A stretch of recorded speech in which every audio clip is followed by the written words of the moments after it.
बिस्मिल्लाहिर्रहमानिर्रहीम। मेरा नाम सदीकुर रहमान खुरम है और हम बात करने जा रहे हैं पाकिस्तान के सबसे advance multi asset custody system की, जो कि डिजिटल कस्टोडियन कंपनी ने डेवलप किया है।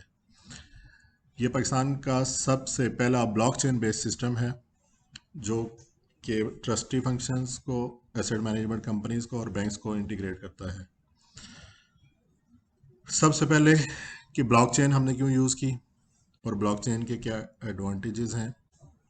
ब्लॉकचेन बहुत से एग्जिस्टिंग कंपोनेंट्स को मिला के एक बहुत ही पावरफुल प्लेटफॉर्म बनाया गया है। ये एग्जिस्टिंग कंपोनेंट्स क्या हैं? First of all, cryptography. Cryptography एक प्रोसेस है जिसमें डेटा को कन्वर्ट कर दिया जाता है एक ऐसे फॉर्मेट में जिसमें वो रिकग्नाइजेबल नहीं रहता, वो डेटा किसी काम का नहीं होता। और दूसरे एंड पे जब डेटा चाहिए होता है तो उसी डेटा को डिक्रिप्ट करके और उसके ओरिजिनल फॉर्मेट में कन्वर्ट कर लिया जाता है। क्रिप्टोग्राफी ब्लॉकचेन का सबसे मेन कंपोनेंट है जिसकी वजह से डिजिटल करेंसी का ख्वाब पूरा हो सका है। इसी वजह से डिजिटल करेंसीज को क्रिप्टो करेंसीज भी कहते हैं। Hashing is like encryption. ये वन वे होती है। इसमें डेटा को ऐसे इनक्रिप्ट करके ऐसे फॉर्मेट में कन्वर्ट कर दिया जाता है जो कि रिकग्नाइजेबल नहीं होता और जो कि रिवर्स भी नहीं हो सकता। हैशिंग में एक ब्लॉक के तमाम डाटा की हैश जनरेट कर ली जाती है और उस हैश को नेक्स्ट ब्लॉक के अंदर प्रीवियस ब्लॉक के आईडी के तौर पे सेव कर लिया जाता है। चुनांचे अगर बैक डोर से ब्लॉक के डाटा में कोई चेंज की जाएगी तो उस ब्लॉक की हैश चेंज हो जाएगी उससे, जो कि नेक्स्ट ब्लॉक में उसकी हैश सेव है। चुनांचे इन दोनों ब्लॉक्स के दरमियान लिंक ब्रेक हो जाएगा और यूँ चेन ब्रेक होने से उससे पीछे वाला सारा डेटा इनएक्सेसिबल हो जाएगा। तो इस तरह ब्लॉकचेन का सिस्टम किसी भी अनऑथराइज चेंज को डिटेक्ट कर लेगा और उस नोड को ऑफलाइन कर देगा। डिजिटल सिग्नेचर्स के ज़रिए यूज़र्स के एक्शंस को ऑथेंटिकेट किया जाता है। इसके लिए एक सर्टिफिकेशन अथॉरिटी होती है जो जब भी यूज़र क्रिएट होता है तो उसको एक प्राइवेट पब्लिक की का पेयर इशू होता है और जब भी डिजिटल सिग्नेचर यूज़ होते हैं तो सर्टिफिकेशन अथॉरिटी अपने पास रिकॉर्ड करती है कि इस वक्त ये डिजिटल सिग्नेचर यूज़ हो रहे हैं। P to P networks, peer to peer networks में तमाम नोड्स, नेटवर्क के नोड्स होते हैं वो आपस में डायरेक्टली इंटरेक्ट कर सकते हैं। तो ब्लॉकचेन भी चूँकि डिस्ट्रीब्यूटेड सिस्टम है, यहाँ पे तमाम नोड आपस में डायरेक्टली इंटरेक्ट करते हैं। ये वो कंपोनेंट्स हैं जिनको मिला के ब्लॉकचेन को बहुत ही पावरफुल, रोबस्ट बनाया गया है। ब्लॉकचेन की क्या कैरेक्टरिस्टिक्स हैं? सब फर्स्ट ऑफ ऑल, ट्रांसपेरेंसी। कि ब्लॉकचेन में तमाम डेटा किसी सेंट्रल लोकेशन पे नहीं पड़ा होता बल्कि वो डिस्ट्रीब्यूटेड होता है हर नोड के ऊपर। तो ऑल नोड्स के ऊपर सारा डेटा होता है, इसलिए ये ट्रांसपेरेंट सिस्टम होता है जिसमें कोई हिडन डाटा मौजूद नहीं होता। ब्लॉकचेन के डेटा को इनक्रिप्शन और हैशिंग के ज़रिए सिक्योर कर लिया जाता है ताकि अनऑथराइज एक्सेस ना हो सके। ब्लॉकचेन के डेटा को चेंज नहीं किया जा सकता, डिलीट नहीं किया जा सकता। ब्लॉकचेन का डेटा टाइम बेस्ड होता है और टाइम स्टैम्प के साथ लॉक होता है। ब्लॉकचेन के डेटा को चेंज करना मुमकिन नहीं होता। ब्लॉकचेन के अंदर कॉन्सेंसस एल्गोरिदम होता है, तमाम नोड्स ट्रांजैक्शन को वैलिडेट करते हैं तो तब वो ट्रांजैक्शन एक्सेप्ट होती है। ब्लॉकचेन के अंदर जो यूज़र्स की आइडेंटिटी होती है वो हिडन होती है। ट्रांजैक्शन रिकॉर्ड हो रही हैं लेकिन वो किस किस यूज़र्स के दरमियान हुई हैं, उनकी उनकी आइडेंटिटी कम्प्लीटली हिडन होती है। ब्लॉकचेन के अंदर डेटा पे जितने एक्शंस परफॉर्म हो रहे होते हैं वो प्रोग्रामिंग के थ्रू होते हैं और उस प्रोग्रामिंग को स्मार्ट कॉन्ट्रैक्ट कहते हैं। ये ब्लॉकचेन की ट्रांजेक्शन का प्रोसेस है जिसमें एक यूज़र इनिशिएट करता है ट्रांजेक्शन को, उसका ब्लॉक जनरेट होता है और वो तमाम यूज़र्स के दरमियान डिस्ट्रीब्यूट होता है जो नेटवर्क पे मौजूद होते हैं। जब तमाम उसको वैलिडेट करके ओके करते हैं तो तब वो वैलिडेटेड ब्लॉकचेन के अंदर ऐड हो जाता है और सब नोड्स अपने पास उस ब्लॉक को ऐड कर लेते हैं। तो यूँ ही ये ट्रांजेक्शन कंप्लीट हो जाती है। यहाँ पे इस बात का तज़किरा बहुत ज़रूरी है कि अगरचे ब्लॉकचेन पहली दफ़ा बिटकॉइन के लिए यूज़ हुई और अभी भी क्रिप्टो करेंसी के लिए यूज़ हो रही है। लेकिन इसके अलावा ब्लॉकचेन्स की पावर्स को देखते हुए इसे हर किस्म के डिस्ट्रीब्यूटेड सॉफ्टवेयर में यूज़ किया जा रहा है।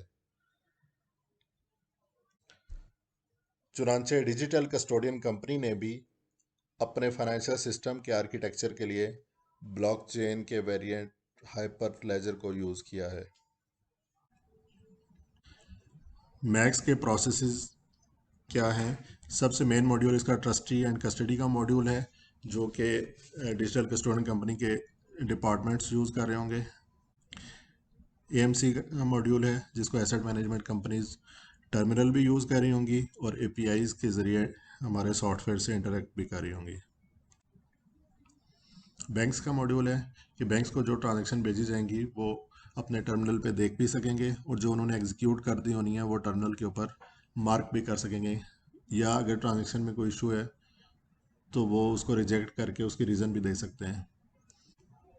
इसके अलावा सिस्टम जनरेटेड ईमेल्स होंगी जो बैंक को भेजी जाएंगी, और सिस्टम प्रिंटेड चेक्स और लेटर्स होंगे जो कि जिन बैंक्स को चाहिए उनके लिए प्रिंट हुआ करेंगे।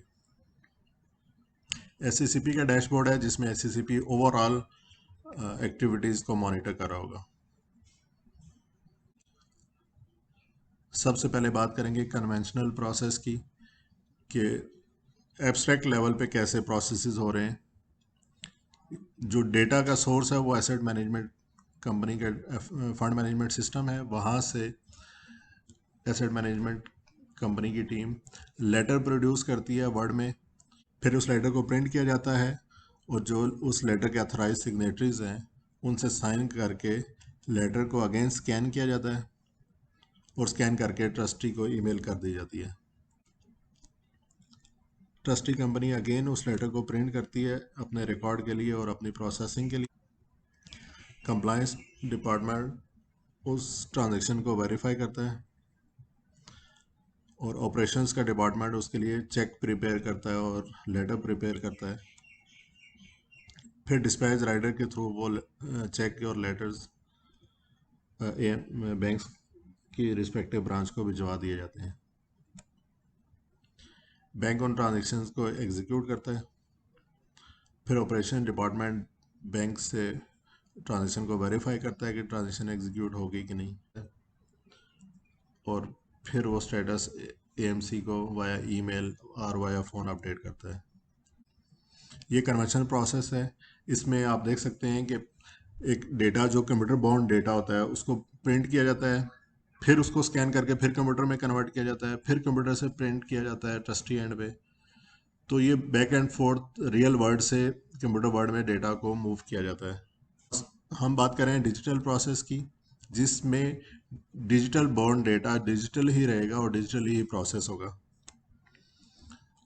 डेटा का सोर्स फंड मैनेजमेंट सिस्टम हो, वहाँ से एएमसी की टीम ट्रांजैक्शन को हमारे टर्मिनल पे या हमारे एपीआईज के थ्रू पोस्ट करेगी, फिर एएमसी के अथोराइज सिग्नेटरीज अपने अपने कंप्यूटर पे उसको अप्रूव करेंगे, फिर वो ट्रांजैक्शन डिजिटल कस्टोडियन कंपनी के कंप्लायंस डिपार्टमेंट को रिसीव होगी जो कि अपने सिस्टम में उसको वेरीफाई करेंगे। उसके लिए पहले से भी ऑटोमेटेड कंट्रोल्स भी सॉफ्टवेयर में लगे हुए हैं और जो मैनुअल कंट्रोल हैं उनकी भी चेकलिस्ट मौजूद है। फिर जो डिजिटल कस्टोडियन कंपनी के सिग्नेटरीज हैं बैंक के लिए, वो अपने सिस्टम में ट्रांजैक्शन को अप्रूव करेंगे, फिर वो ट्रांजैक्शन ऑनलाइन टर्मिनल के थ्रू बैंक्स को पोस्ट कर दी जाएगी, फिर बैंक्स को ऑटो जनरेटेड ईमेल सेंड हो जाएगी और सिस्टम के थ्रू चेक और लेटर्स को प्रिंट कर लिया जाएगा। बैंक्स ट्रांजैक्शन को अप्रूव करके या सिस्टम में मार्क कर देंगे और एएमसी के यूज़र्स अपनी ट्रांजैक्शन का स्टेटस अपने टर्मिनल से या अपनी एपीआई से लाइव देख रहे होंगे। डिजिटल कस्टोडियन कंपनी एएमसीज को ऑन बोर्ड लेती है। हर एएमसी के डिफरेंट म्यूचुअल फंड्स होते हैं और हर म्यूचुअल फंड के against multiple bank accounts create होते हैं। कैरेक्टरिस्टिक्स ऑफ द सिस्टम, इसमें ऑटोमेटेड प्रोसेसेस हैं जिसकी वजह से ये सिस्टम बहुत ज़्यादा फास्ट प्रोसेस करेगा। जिस प्रोसेस को 2-3 दिन लगते थे वो चंद घंटों में हो जाएगा।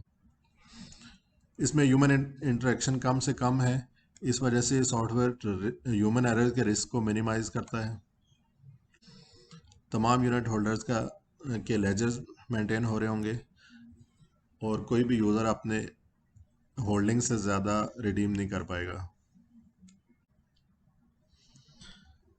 AMCs को टर्मिनल और APIs के थ्रू हमारे सिस्टम से डायरेक्ट कम्युनिकेट करेंगे। इसका एडवांस यूज़र इंटरफेस है। इसमें पेपर प्रिंटिंग को मिनिमाइज कर दिया गया। इसमें एडमिन मॉड्यूल से सिस्टम की मैनेजमेंट बहुत ही आसान है। तमाम ट्रांजेक्शन की रिकॉर्ड ऑर्डर ट्रेल में मैनेज हो रही है, उनको सर्च सॉर्ट किया जा सकता। बैंक रिकन्सिलेशन मॉड्यूल की मदद से रिकन्सिलेशन को बहुत ज़्यादा सिंपल और आसान कर। अब हम बात करेंगे आर्किटेक्चरल करेक्टरिस्टिक्स की। ये डिजिटल सिग्नेचर्स को यूज़ करता है, इसलिए पेपर सिग्नेचर्स की ज़रूरत नहीं रहती और डिजिटल सिग्नेचर्स पेपर सिग्नेचर से भी ज़्यादा ऑथेंटिक होंगे। इसमें डेटा को हैशिंग और इंक्रिप्शन से सिक्योर किया जाता है। उसके अलावा 2 फैक्टर ऑथेंटिकेशन और वन टाइम पासवर्ड के ज़रिए यूज़र को मज़ीद सिक्योर किया जाता है। इसकी कोई सेंट्रल डेटाबेस नहीं है, इस वजह से डेटा को अल्टर नहीं किया जा सकता जब तक कि तमाम नोड्स उस पर एग्री नहीं करें। इसमें हाईली डेटा सेंटर की कॉस्ट और बैंडविड्थ कॉस्ट की ज़रूरत नहीं होती, क्योंकि डेटा डिस्ट्रीब्यूटेड होता है। तमाम नोड्स के पास तमाम डेटा मौजूद होता है, जिसकी वजह से ये सिस्टम बहुत ज़्यादा ट्रांसपेरेंट होता है। इसमें ट्रांजेक्शन टाइम स्टैम्प से लॉक होती है और डिजिटल सिग्नेचर्स की वजह से कोई भी बंदा ट्रांजेक्शन से इनकार नहीं कर सकता। कॉन्सेंसस एल्गोरिदम की वजह से तमाम नोड्स मिल के ट्रांजेक्शन्स को ऑथेंटिकेट करते हैं। इसमें कुछ नोड ख़राब भी हो जाएं तो सिस्टम पे कोई फ़र्क नहीं पड़ता, ये फॉल्ट टॉलरेंट होता है। ये स्केलेबल है, इसमें हम जितने मर्जी नोड ऐड करते जाएं सिस्टम पे लोड नहीं पड़ेगा। जी, तो नेक्स्ट वीडियो में हम सिस्टम को डेमोस्ट्रेट करेंगे रन करके। अल्लाह हाफिज़।